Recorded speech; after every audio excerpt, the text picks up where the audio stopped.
दिवस की हार्दिक शुभकामनाएं। जैसे कि आप भली भांति जानते हैं कि आज हम यहाँ 76वां गणतंत्र दिवस मनाने के लिए उपस्थित हुए हैं। इसी दिन यानी 26 जनवरी 1950 को हमारा भारतीय संविधान लागू हुआ था। हमारा भारत देश 15 अगस्त 1947 को ही अंग्रेज के हुक्मों से आजाद हो चुका था।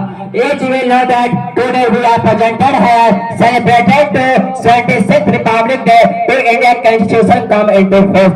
Our country is independent from 15 August 1947. आज हमें उन स्वतंत्रता सेनानियों का याद करने का दिन है जिनके कारण ये दिन आता है। सुभाष चंद्र बोस, खुदीराम बोस, महात्मा गांधी, वीर भगत सिंह, चंद्रशेखर आजाद जैसे हजारों क्रांतिकारियों ने हमारे देश को स्वतंत्र कराने के लिए अपने प्राणों का त्याग कर दिया और हमारे देश को आजाद कराने वाले स्वतंत्रता आंदोलन में भाग लिया और हमारे देश को आजाद कराया। सुभाष चंद्र बोस, खुदीराम बोस, राजगुरु महात्मा गांधी और many freedom fighters sacrificed our country and our country liberate from British rule. हमारे देश को स्वतंत्र मिले 78 वर्ष पूरे हो चुके हैं। हमारे देश को स्वतंत्र मिले 78 वर्ष पूरे हो चुके हैं, लेकिन भारत में अभी भी अशिक्षा, असमानता, बेरोजगारी जैसे कई अनेक समस्याएं हैं। संविधान को संभाल कर रखना, क्योंकि इसी कारण हमारा भारत देश महान बना है। तुमने गीतर मारे होंगे मगर हाथ में नहीं, हल्की हवा में फूट जाए हम वो पाते नहीं। तुम्हारे गोलियां कम पड़ जाएंगे पर हम हिंदुस्तानियों के छाते नहीं।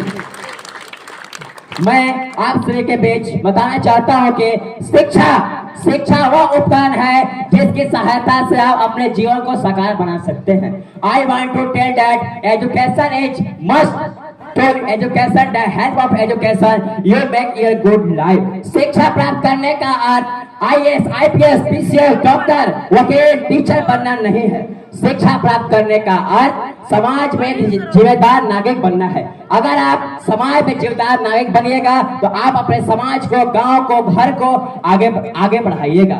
Getting job does not mean the IAS, IPS, PCS doctor.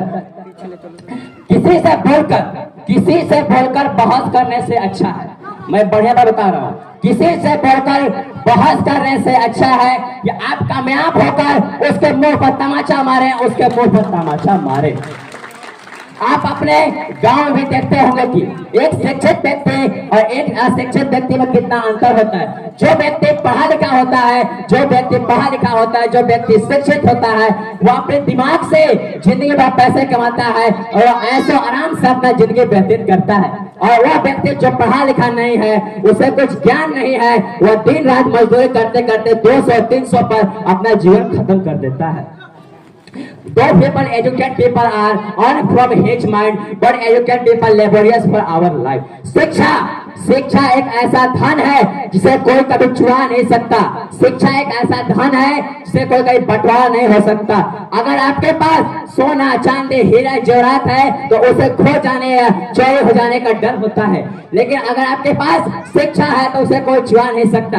मान लीजिए आप लोग 2 भाई हैं और उसमें 2 एकड़ जमीन है तो 1-1 एकड़ जमीन दोनों भाइयों का पड़ेगा, लेकिन एक भाई शिक्षित है और एक भाई अशिक्षित है तो उसका शिक्षा कोई नहीं चुरा सकता। यह मेरा वादा है।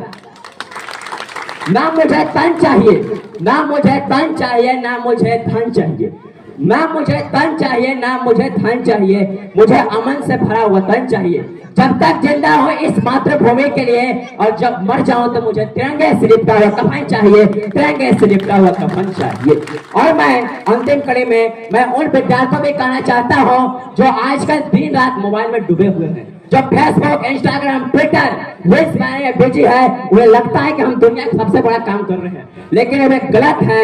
I talk those student who are busy in mobile, Twitter, Facebook, Instagram makes the reel. जो विद्यार्थी आज 6 घंटे बैठकर पढ़ाई नहीं कर सकते, वे कल 12 घंटे 200-300 पर मजदूरी करने के तैयार हो जाए। आपके माता पिता भी क्या करें, हर माता पिता का सपना होता है कि उसका बेटा आगे चलकर कुछ अच्छा करे, लेकिन बेटा पढ़े तब ना। बेटा फेसबुक, ट्विटर, इंस्टाग्राम, रील्स बनाने में बिजी है, पबजी गेम खेलने में बिजी है।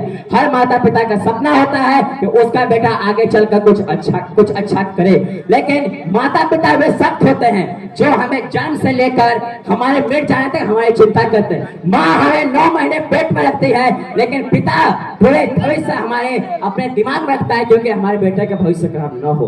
मैं अंतिम कड़ी में यही कहना चाहता हूँ कि आप अपने बच्चों को विद्यालय जरूर भेजें। मेरा मानना है कि ये इलाका गरीबी का